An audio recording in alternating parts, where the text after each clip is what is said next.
एक घृणित पूर्वाग्रही। मैं आपसे वहां नहीं मिली थी। ये औरत कौन है? मैं इसे जानती नहीं। धन्यवाद, आइए।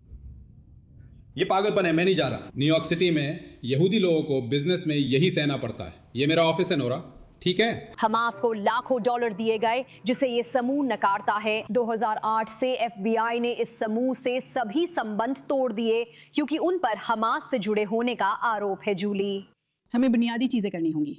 हमें याद रखना होगा कि अल्लाह हमारी रक्षा करते हैं। और फिर रणनीतिक बनाम लापरवाह, और ये एक चल रही प्रक्रिया है। ऐसा लगता है कि टेक्सास एक बार फिर अमेरिका को बचाने की कोशिश कर रहा है क्योंकि एक धमाकेदार कदम ने पूरे अमेरिका में हलचल मचा दी है। टेक्सास के गवर्नर ग्रेग एबट ने औपचारिक रूप से council on American Islamic relations, जिसे कैर के नाम से भी जाना जाता है, जो देश का सबसे बड़ा इस्लामी नागरिक अधिकार संगठन है, को टेक्सास राज्य कानून के तहत एक विदेशी आतंकवादी संगठन घोषित कर दिया है। टेक्सास और अमेरिका के लिए ये कितना रोमांचक दिन है क्योंकि ये एक सामान्य बात बनती जा रही है। जो लोग नहीं जानते उनके लिए रॉन डेसेंटिस ने पहले ही फ्लोरिडा में कुछ इसी तरह का कदम उठाया था, लेकिन अब और भी ज्यादा लोग ये समझने लगे हैं। इस्लामवादी अपनी अधिग्रहण योजनाओं को इस तरह पेश करते हैं कि वे कूटनीति जैसी लगती हैं। अब मुस्लिम अमेरिकन इस्लामिक रिलेशंस काउंसिल जैसी संस्थाएं सही से काम नहीं कर रही क्योंकि हमें पता है केयर क्या करता है, और हम ये जानने की गहराई में जाएंगे कि केयर कितना समस्याग्रस्त है। लेकिन पहले चलिए देखते हैं कि हुआ क्या था। नमस्ते जूली। टेक्सास में गवर्नर ग्रेग एबट और मुस्लिम समुदाय में तब विवाद बढ़ गया जब उन्होंने सबसे बड़े मुस्लिम एडवोकेसी ग्रुप को विदेशी आतंकी संगठन घोषित किया। तो साफ तौर पर कहें तो केयर लगभग निश्चित रूप से किसी न किसी रूप में आतंकवाद से जुड़ा हुआ है। मुझे पता है कि अगर हम इसे जोर से कहेंगे तो शायद हमें बैन कर दिया जाएगा, और इसलिए ऐसा करना फायदेमंद नहीं है। लेकिन आप समझ ही गए होंगे। केयर क्या करता है जानने के लिए या तो पता करें या वीडियो देखें। इसे ऐसा घोषित करना क्यों जरूरी था और इस्लामवादी क्यों नाराज हैं, ये समझ आएगा। क्या उनकी योजना उजागर हो रही है? क्या टेक्सास इसे स्वीकार करेगा? नॉर्थ टेक्सास में मुस्लिम समुदाय के नेता मरवान मरूफ जल्द ही निर्वासित किए जाएंगे। वो सितंबर से आइस की हिरासत में हैं। पिछले हफ्ते एक इमिग्रेशन जज ने उन्हें अंतिम निर्वासन आदेश दिया। DHS के मुताबिक मारूफ जॉर्डन से हैं और वीजा अवधि से ज्यादा रुके। उन्होंने साझा किया उद्धरण, मारूफ को एक वैध स्थायी निवासी वीजा देने से इनकार कर दिया गया क्योंकि वो एक ऐसी संस्था से जुड़े थे जिसने हमास, जो एक नामित विदेशी आतंकवादी संगठन है, को सामग्री सहायता प्रदान की थी। दोस्तों, वीजा चाहिए तो आतंकवाद का समर्थन न करें। बस मीरा की तरफ से एक सलाह। अमेरिकन इस्लामिक रिलेशंस काउंसिल मारूफ ही रिहाई के लिए संघर्ष कर रही है और उन्हें समुदाय का स्तंभ बता रही है।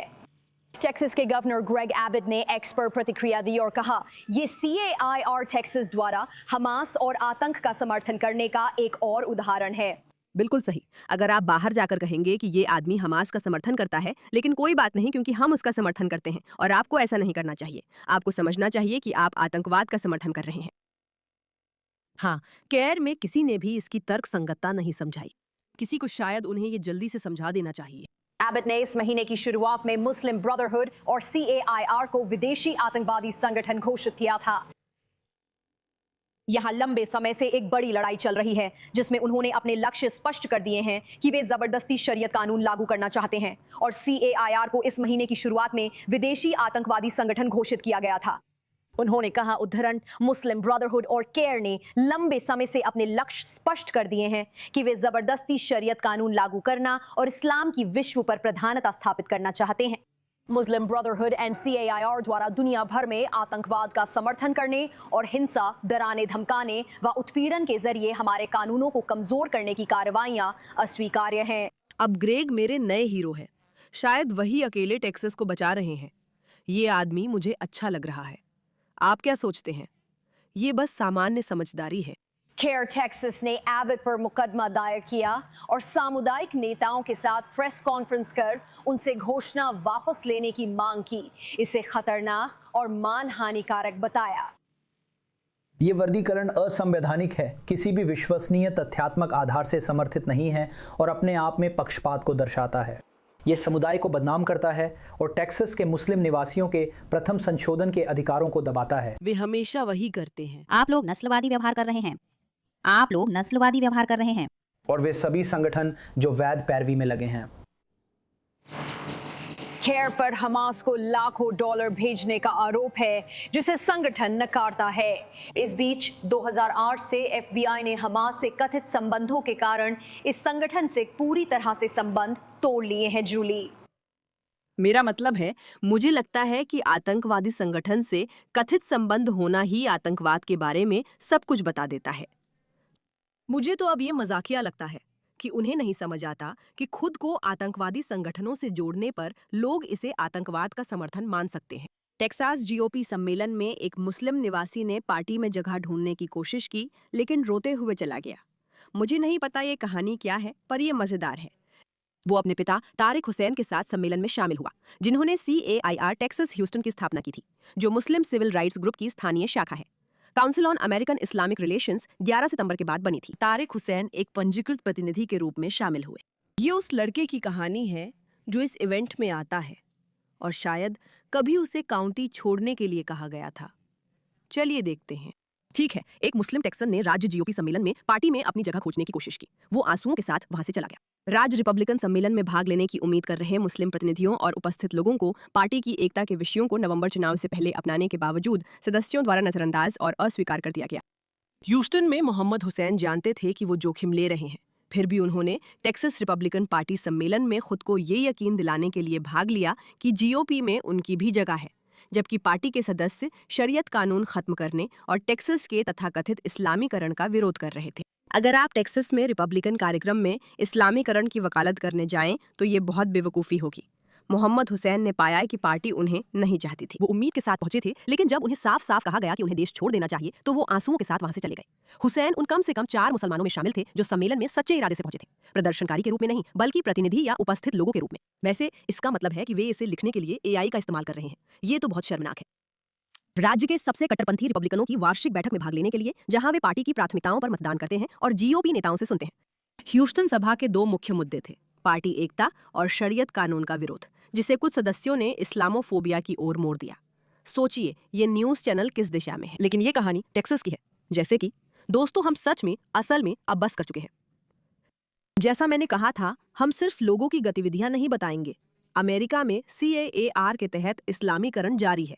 CAIR से जुड़ा संगठन जॉर्जिया पर कब्जे का जश्न मना रहा है। पूर्व संचार निदेशक रूमा रूमन, जो जॉर्डन में एक फिलिस्तीनी परिवार में पैदा हुई थी, जॉर्जिया हाउस की पहली मुस्लिम महिला है और अभी अभी उन्होंने राज्य सीनेट के 7वें जिले के लिए डेमोक्रेटिक प्राइमरी जीत ली है। ये वही रूमा है जो पूरी प्रोग्रेसिव इच्छाओं की सूची को आगे बढ़ाती हैं, जिसमें व्यापक गर्भपात की सुविधा, अधिक स्वास्थ्य सेवा, जीवन यापन योग्य वेतन के आदेश और प्रवासी विरोधी बिलों का विरोध करना शामिल है। जो लोग यहाँ हमारे बात करने के तरीके से नए हैं, उनके लिए बिल्कुल स्पष्ट कर दूं, जो इस्लामवादी अमेरिका पर कब्जा करने की कोशिश कर रहे हैं, उन्हें ये एहसास हो गया है कि रिपब्लिकन के साथ वे ज्यादा आगे नहीं बढ़ सकते, क्योंकि वे असल में देख सकते हैं कि क्या हो रहा है, जैसे टेक्सास और इस जीओपी के साथ क्या चल रहा है, और इसलिए वे डेमोक्रेट पार्टी के पीछे पड़ने की कोशिश कर रहे हैं। यानी अमेरिका के उपयोगी मूर्खों को निशाना बनाया जा रहा है और ऐसे एजेंडे आगे बढ़ाए जा रहे हैं जो इस्लामाबाद के खिलाफ है, जैसे गर्भपात तक व्यापक पहुंच वगैरह। वे डेमोक्रेट्स के जरिए घुसपैठ कर रहे हैं, जो विविधता के नाम पर उन्हें वोट देते हैं। तो आप में से जो नहीं जानते, चलिए देखें कैर क्या मानता है। अब सोचिए, अगर आपकी लिंक्डइन प्रोफाइल पर लिखा हो, मैं सभी जायोनिस्टों से नफरत करता हूँ। नफरत की जगह कोई भी अनुचित शब्द लगा लें, जैसे कि आप जानते हैं, कुछ ऐसा जो मैं यहाँ नहीं कह सकती। जैसे KIL वही है जिसकी वह ओर इशारा है। ये रणनीतिक नहीं है।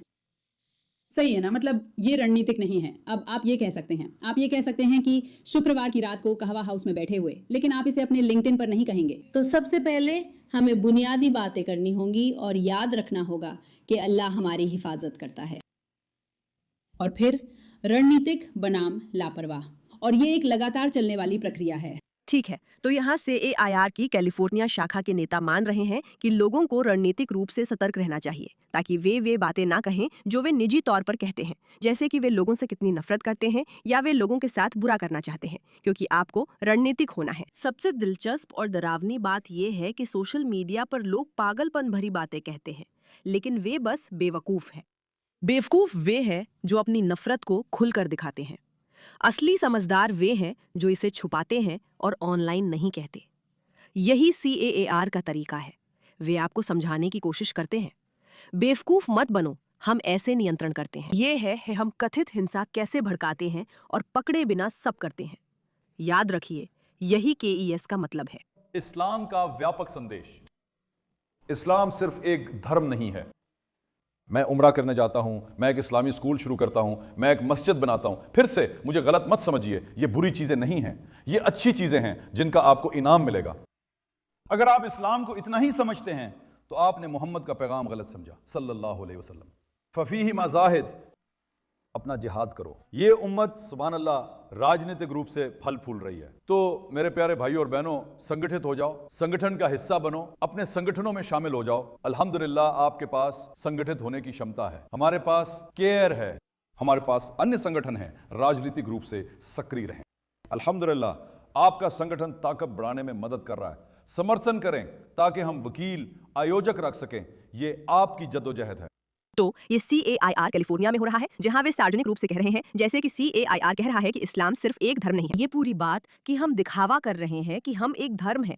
नहीं नहीं नहीं, हम एक राजनीतिक संगठन है, पूरी तरह से 100%। वहाँ आपके पास एमी मैक है, जो हमेशा हमें चेतावनी देने में बहुत अच्छी हैं। चेतावनी देती हैं कि टेक्सास में आतंक से जुड़ा केयर कल रात ह्यूस्टन की एक मस्जिद के अंदर है। वे अपनी नावें एमी में बना रहे हैं, जबकि रिपब्लिकन चुप है। उन्होंने केयर की योजना उजागर की कि वे कब्जा करना चाहते हैं। याद रखें, नूश शाला केयर केंटकी की गवर्नमेंट अफेयर्स डायरेक्टर है। आखिरकार उन्होंने केयर का राज खोला और मस्जिद पर नियंत्रण कर लिया। चलिए देखते हैं वो क्या कहती हैं। फिर से, केयर, हम कितने अच्छे हैं। हम यहाँ सिर्फ अपना एजेंडा आगे बढ़ाने नहीं आए हैं। वे इस्लामी कब्जे के राजनीतिक हिस्से के तौर पर यहाँ हैं। जब आप सिर्फ दिखावा उजागर करते हैं और टुकड़े पकड़ते हैं तो असली सोच सामने आती है। एक संकीर्ण सोच वाला व्यक्ति मैं आपसे मिलने आ रहा हूं। ये महिला कौन है? मैं नहीं जानता। धन्यवाद। आओ। ये पागलपन है, मैं नहीं जा रहा। न्यूयॉर्क सिटी में यहूदी लोगों को अपने काम की जगह पर यही झेलना पड़ता है। ये मेरा ऑफिस है नोरा, ठीक है? मैं नहीं जा रही हूँ। मैं नहीं जा रही हूँ। क्या मुझे तुम्हें छोड़ देना चाहिए? नहीं, मैंने उससे पूछा कि क्या उसने किया। अल्लाह। मैं बस यही उम्मीद कर रहा हूं कि इस व्यक्ति को मानसिक समस्या है। मैं जिहाद की मांग करती हूँ। मैं जिहाद की मांग करती हूँ। मैं चाहती हूँ कि ISIS आप सभी को मार डाले। कोई कॉल करे तो मुझे लगता है मैं प्रेरणादायक हूँ। मेरे पास नया फोन है। ठीक है। मैं जिहाद की मांग करती हूँ। मुझे उम्मीद है कि ISIS आप सबके पीछे आए। वो केयर की सरकारी मामलों की निदेशक है। मुझे लगता है कि इससे आपको वो सब कुछ पता चल जाता है जो आपको जानना चाहिए, है ना? इस मामले पर ध्यान देने के लिए धन्यवाद।